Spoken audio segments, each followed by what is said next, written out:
morning I woke up and something bit me. And I'm like, what? So I lift up the covers and yep, you guessed it. There was bed bugs. And then when I went to the bathroom in the morning, there was creepy crawlies all over the bathtub. And then I thought, oh man, I'm out of here. So I gathered up all the stuff from the shoe boxes that I had brought into the hotel to sort and everything else, loaded them up into garbage bags that I had to beg the hotel staff for. They didn't want to give me garbage bags to take this stuff out of the hotel. I'm like, what? Really? Where's Ashton Kutcher? And so I stuff all this stuff in the garbage bags because people had donated mitts and scarves and stuffies, and I'm like, I cannot give bed bugs to 100 kids. So I took all this stuff to the local laundromat, washed it all, repackaged it all into the shoe boxes, and headed off to the Regina airport to get my reserved car. Well, as it happened, there was a bad weather system. Really? What was your first clue? And the person who had the car that I was supposed to be taking was going to be late and wasn't going to come in until the next day. So Susan says to me, Mrs. McGee, don't worry about it. I'm not going to cause you any more trouble. I have this SUV. It is all-wheel drive. It has winter tires. Just take it and go. And I'm like, whew. So I grabbed those keys and I ran as fast as I can, and I stuffed all that stuff into the car, and it was a beautiful car. Oh my goodness, it was a beautiful car. It was a Dodge Journey, and it was pearl white, and it had heated seats and a heated steering wheel, and it had Sirius radio, and I was like, the angels are singing. Finally, I'm getting a break here.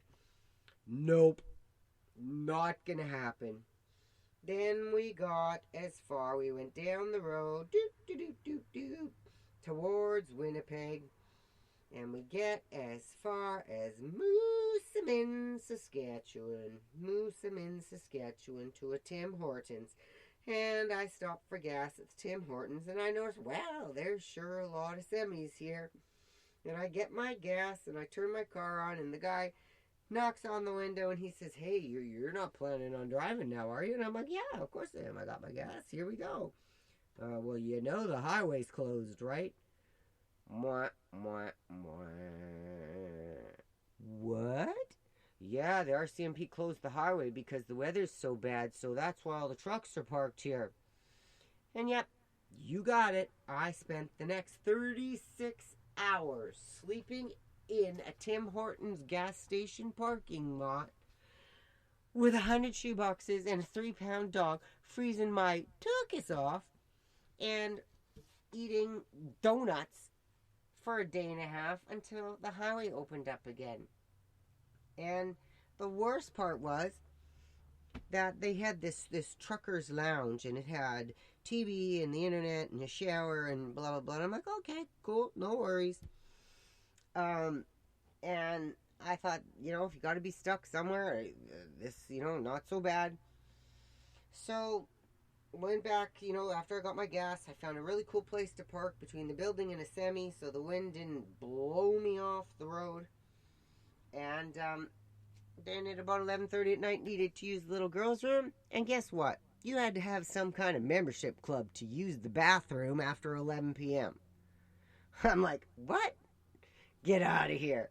There is literally 300 semi-trailers, literally hundreds of cars parked in this parking lot along the roads, and they all sort of look like these lumps of snow, especially the cars, and nobody could go to the bathroom from 11 p.m. until 7 a.m.?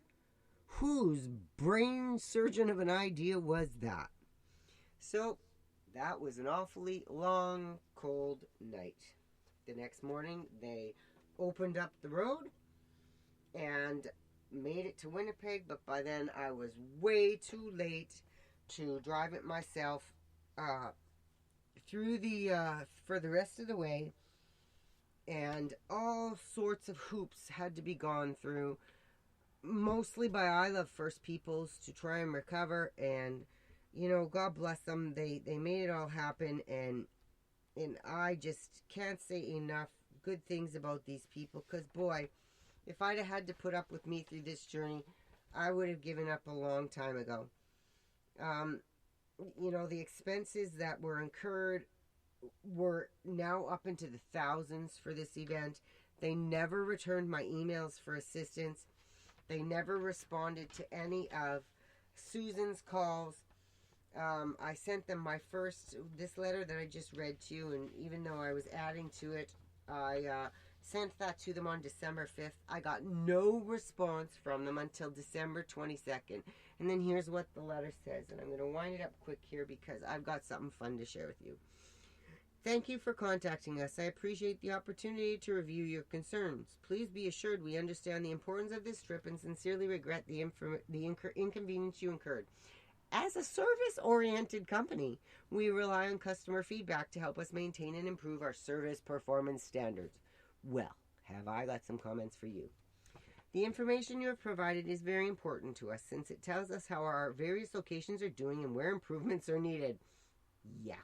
Your comments will be shared with the appropriate Hertz management, and we appreciate you bringing this matter to our attention.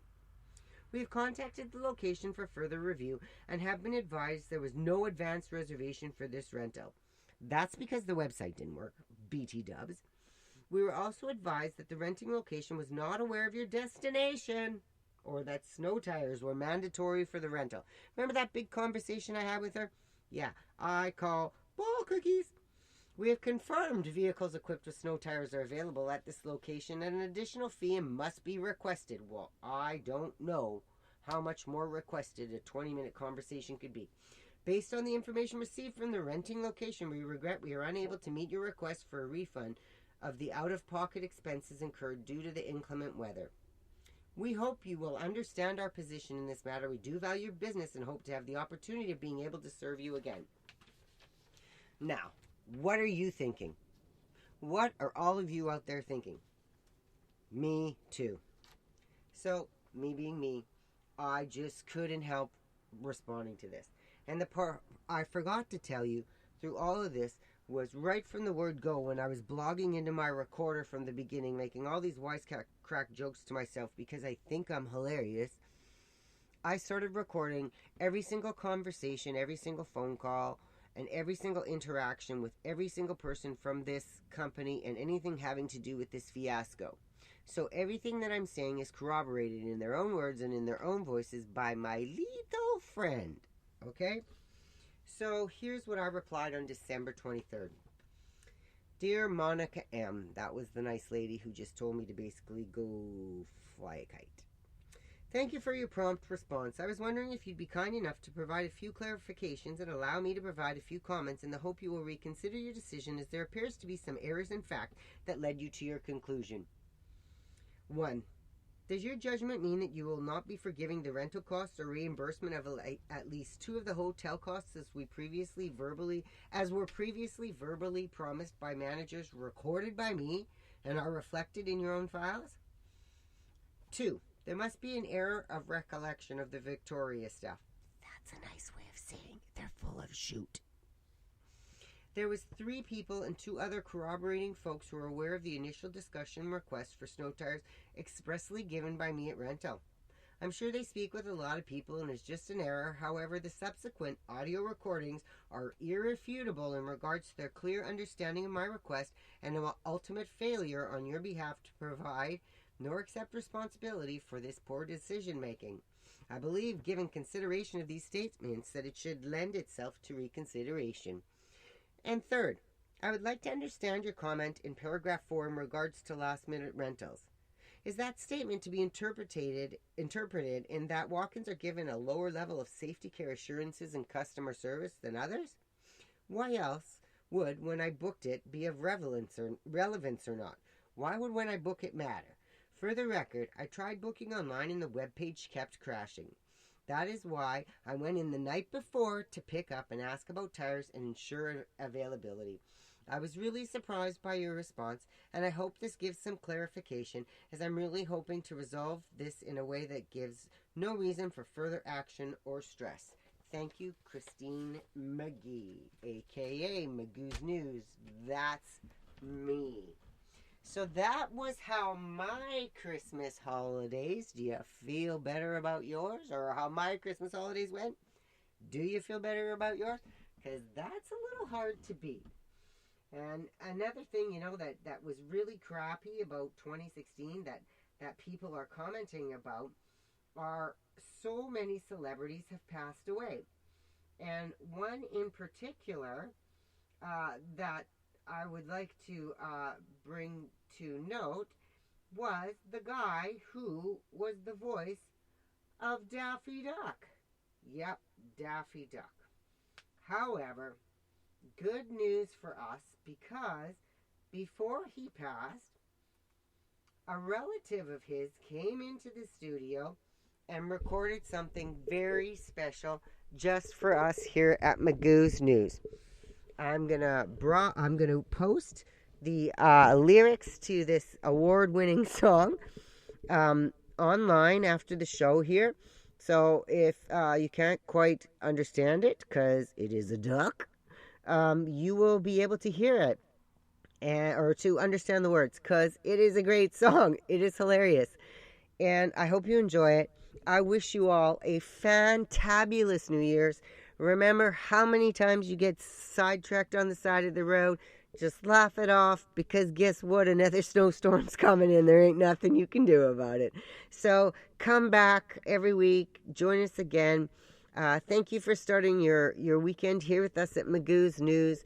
And I'm going to close it off with this wonderful song that has been called Duck Bells. I hope you love it.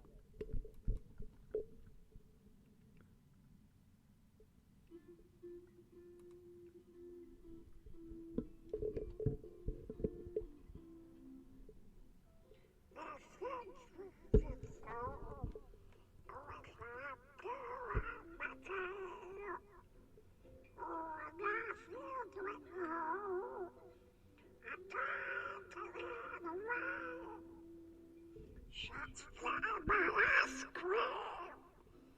I bet can't find the fire. I got much fun to talk and walk with the crazy in my way. Bullets out, when that everywhere. I got much fun to be a duck or be on Christmas night. Bullets out, when that everywhere. I got much fun to be a duck or be on Christmas night. As I ought to walk home, I saw his dead alarm. I saw my standing by was money from my mind. It's always an enemy. It's fortune in my life. It can't be too long and stepping, and that's when I got shot. Moving down, everywhere. I had much fun to be on the end of Christmas light. Moving down, breathing everywhere. I had much fun to be on the happy Christmas light. And it much fun to be on the happy Christmas light.